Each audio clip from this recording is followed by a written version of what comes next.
ایران کو فوری طور پر ان ممالک کے ہوائی اڈوں میں جا کر امریکہ کے فوجیوں کو یرغمال بنا لینا چاہیے جو کسی بھی ملک کے ہوائی اڈوں میں بیٹھ کر ایران پر حملوں میں مصروف عمل ہیں۔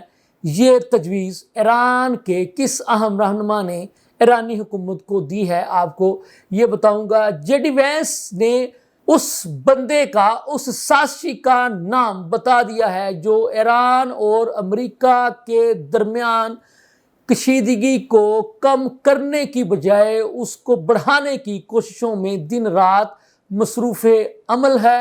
اب ایران نے امریکہ کے خلاف تازہ کیا حکمت عملی اختیار کی ہے، یہ بھی آپ کو بتاؤں گا۔ اور ڈونلڈ ٹرمپ کہتے ہیں کہ میں ڈیڈ لائن دینے کا عادی نہیں ہوں بلکہ عمل کرنے والی کام کرتا ہوں۔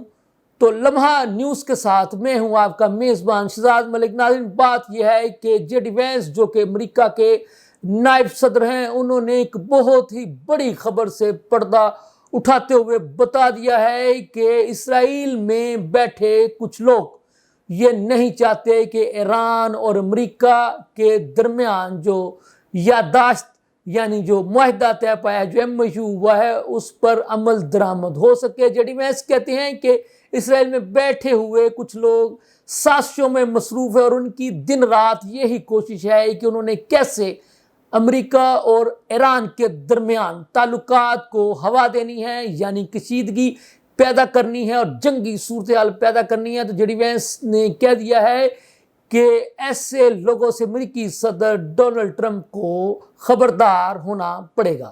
تو ناظرین، ہم آپ کو بتاتے چلے کہ ایران کے ایک سابق پارلیمنٹرین، ایک سابق وزیر خارجہ نے ایرانی حکومت سے کہا ہے کہ میری آپ کو تجویز ہے کہ وہ خلیجی ممالک جن کے ہوائی اڈوں پر بیٹھ کر امریکی افواج ایران پر حملے کرنے میں مصروف ہے، تو ایران کو چاہیے کہ وہ ان ہوائی اڈوں پر اپنے فوجی بھجوائے اور ان امریکی فوجیوں کو یرغمال بنا لے۔ ایسا کرنے سے امریکہ کو ایران پر مزید حملے کرنے کی جرأت نہیں ہوگی۔ یہ بڑی تجویز ایران کے ہی ایک سابق اعلیٰ رہنما نے ایرانی حکومت کو دے ڈالی ہے۔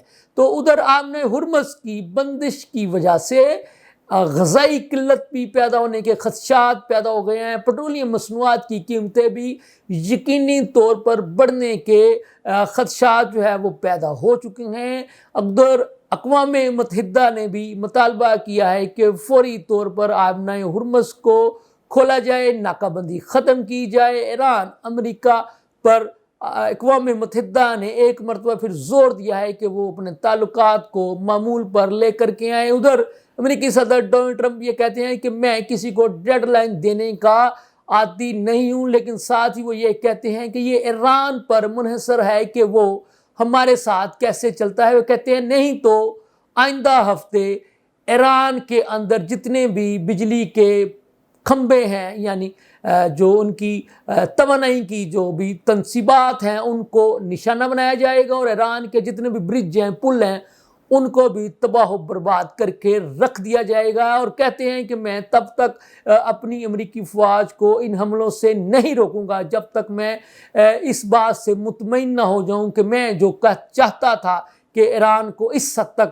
تباہ و برباد کر دیا جائے، جب تک میری تسلی نہیں ہو جائے گی تب تک میں اپنی امریکی فوج کو ان حملوں سے نہیں روکوں گا۔ ساتھ انہوں نے کہہ دیا ہے کہ ایران کے حق میں یہی بہتر ہے کہ وہ جلد سے جلد میرے ساتھ معاہدہ کر لے۔